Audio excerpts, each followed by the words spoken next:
قل الحمد لله بل أكثرهم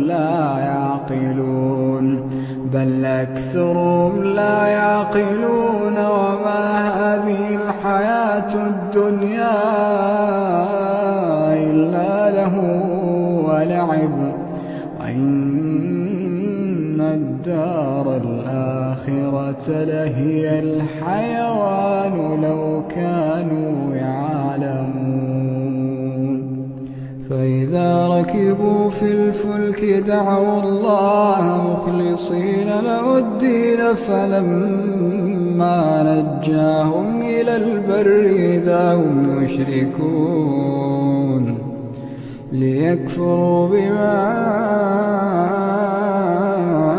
آتيناهم وليتمتعوا فسوف يعلمون.